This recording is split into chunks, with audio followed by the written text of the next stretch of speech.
Astronauts to the moon. 10, 9, ignition sequence start. 6, 5, 4, 3, 2. Welcome to reality.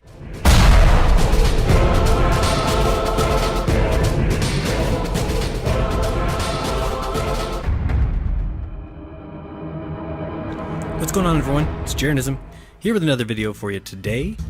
Looking at NASA and their glaring mistakes that as a human race, meaning together, we should all recognize as having a potential to mislead us. Does this activity or does that activity have a potential to deceive me? And if there is a chance, even the slightest chance, that we have the duty to double check it and to verify it. And if there is no chance, then believe it. I get frustrated when people say things like this can be faked. How can that be faked? Look very carefully, look really closely, and you can clearly see that those clouds are nothing more than satellite oops. And when things really look wrong, what are we supposed to do then when everything is starting to look and sound fake? Is everything a trick? Is it all a big deception? Where does it end? Where does it begin? I mean, is it this easy to deceive us? Where do we turn when the lines between reality and a big stage become too blurry to even tell? You looked around at this flat, beautiful land.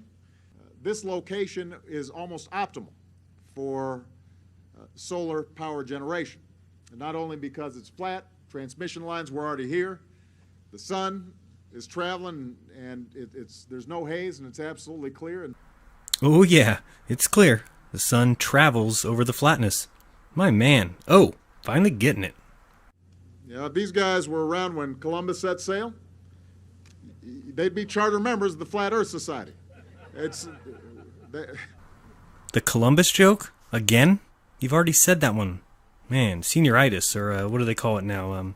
Puppet speak. The current members of the Flat Earth Society in Congress, and again, I just want everybody to be clear, because sometimes when you listen to the news and you listen to some of these other politicians, they seem a little bit confused about what I'm saying. You know, the current members of the Flat Earth Society in Congress, you know, they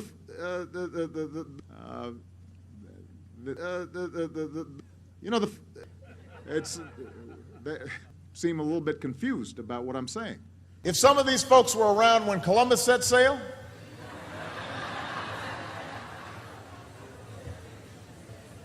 they must have been founding members of the Flat Earth Society. They would not have believed that the world was round.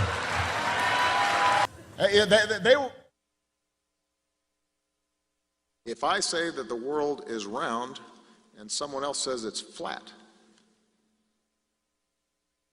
that's worth reporting. But you might also want to report on a bunch of scientific evidence that seems to support the notion that the world is round. That seems to support the notion that the world is round. Well, let's look into that sentence for just a second here. So this evidence seems, that's kind of like kinda, or appears to point to, or might be right. And notion is a conception or a belief about something, an impulse or desire, especially one of a whimsical kind. Whimsical? Like, I don't know, people living on a spinning ball, perhaps? That's pretty whimsical. Flying 66,000 miles per hour around a sun 93 million miles away. What are some of the synonyms? Idea, belief, conviction, opinion, view, thought, impression, perception, impulse, inclination, whim, desire, wish, or fancy. Well, teaching it in school and from a textbook and making jokes of its opponents doesn't make it true. It makes it a dogma. It makes it a religion. A bunch of scientific evidence that seems to support the notion that the world is round. Something smells terrible. Next we got Tim Peake aboard the ISS. Yeah, good one, 250 miles above the Earth. Let's see, any potential for being deceived here?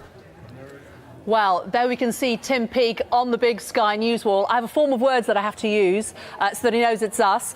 Station, this is Sky News London. How do you hear me?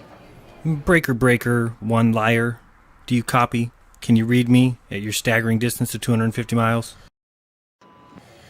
Tim, you spend a lot of your time in the Columbus module there, the European Space Agency's laboratory.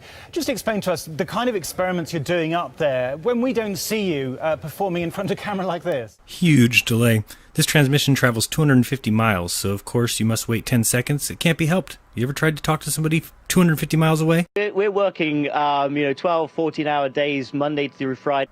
Next comes a pretty important part. A girl has designed this physics experiment for Tim to do on the air, but unfortunately it can't be done live. Why? Well, you see, I'm asked daily, where's your proof?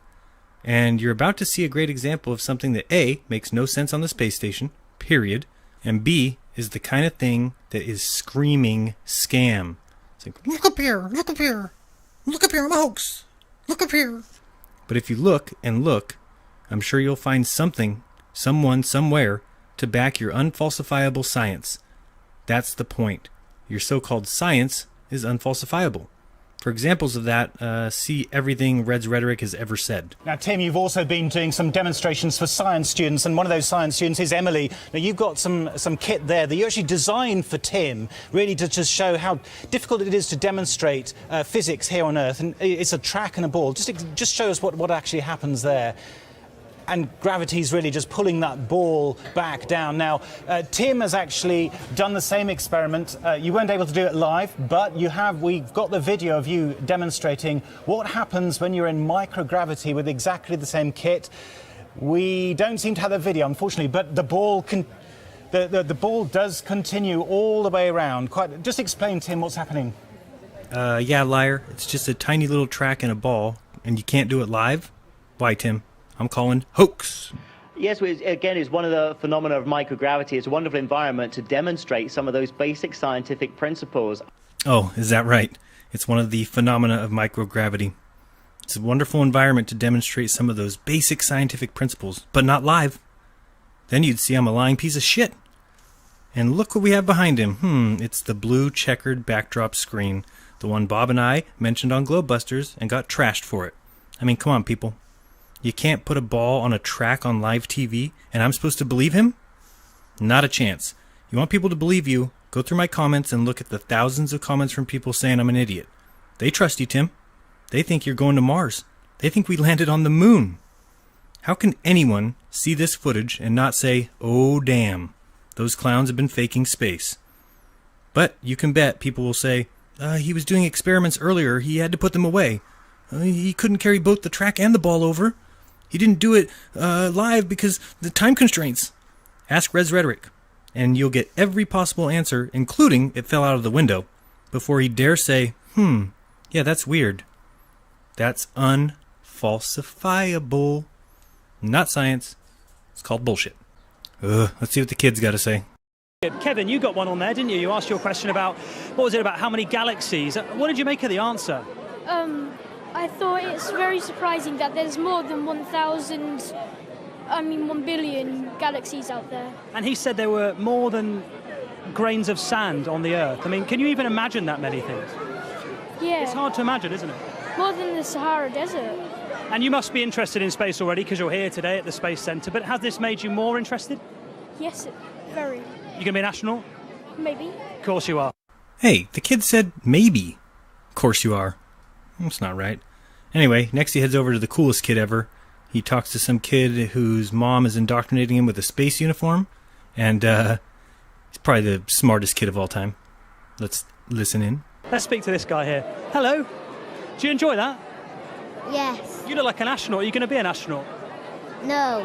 Why not? That kid saying, did either of you two watch the screen? Doesn't fancy it. Okay, well, He we'll just speak had to fake some a people here who physics are actually experiment hoping to become astronauts by pre-recording it potentially. in What's front your of a name? Where are you blue from? screen. My name's Sam. Hello. I'm from... Next we got some very strange Apollo 10 footage. Enjoy. Then we watched as they pulled free of the S-4B and got our first live color pictures of the blue planet Earth. Charlie, this is it's so hard to describe. You can go right up past Alaska and you can see the polar caps. It's incredible. Well, we see it all here, Gene. Its colors are really beautiful. That's great. And the blackest black that you ever could conceive is the setting for all this. Right. So Stafford, Young, and Cernan began their coast away from Earth, their speed continually dropping as the arms of Earth's gravity tried to pull them back. Roger, Houston, we are returning to the Earth. Over. Glad to have you on the way back home, Ted.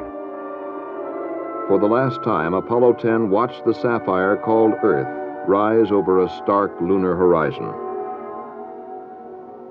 And as they had throughout the mission, Stafford, Young, and Cernan shared with us the sights and feelings of their voyage through color television. You guys are really hauling the mail out of there. Oh, you better believe it. It's like we're climbing straight out, Joe. It's a fantastic sight. It's like we were shot straight out from the center of the moon. You're going about 6,000 feet a second.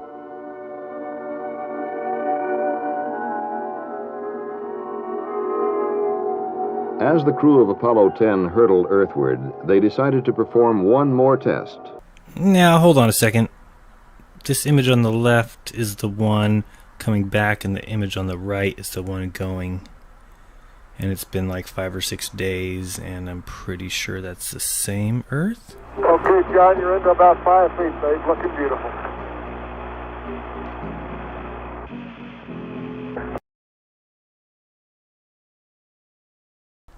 Now, does this disprove the moon landings? Of course not.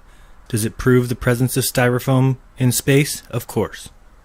Now watch carefully at the 2 lines coming from the engine area, lens flares, and then the holographic flicker.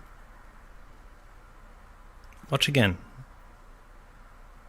What is that?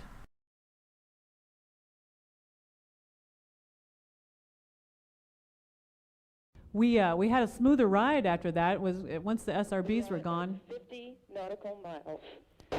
And then we hit the 50 nautical mile point. Thanks, guys. And that's the point. Yeah, you're cool. Throw Satan's sign up.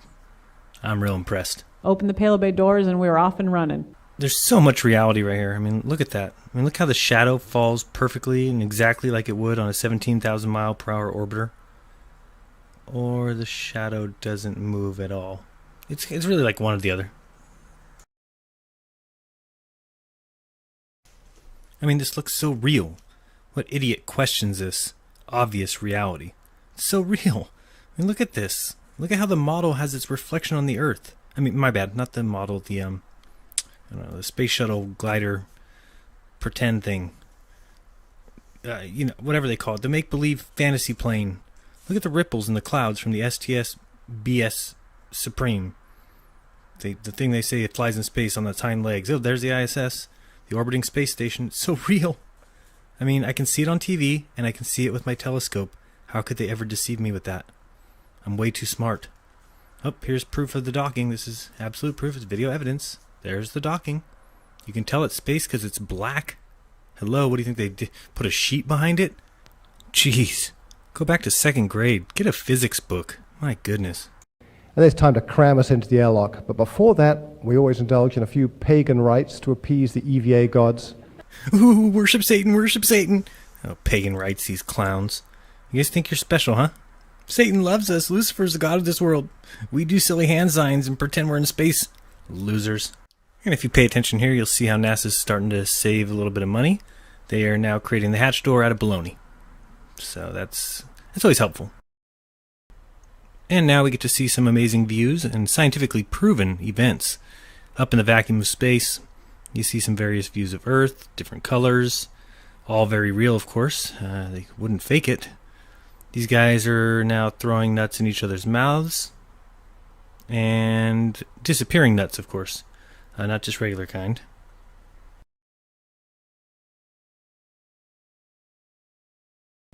And we finished it off with more Satan worship. How about that? Damn, my 15 minutes are up already. Tons of videos coming, guys. Eclipses, simple proofs, more fun. But please remember to do your own research. Remember, I could be wrong, and we might be on a spinning ball. So, fell off my chair. That spin is atrocious. Hey, be kind. Don't lie. And open up your mind. There's truth inside. This has been Jaronism. Till next time.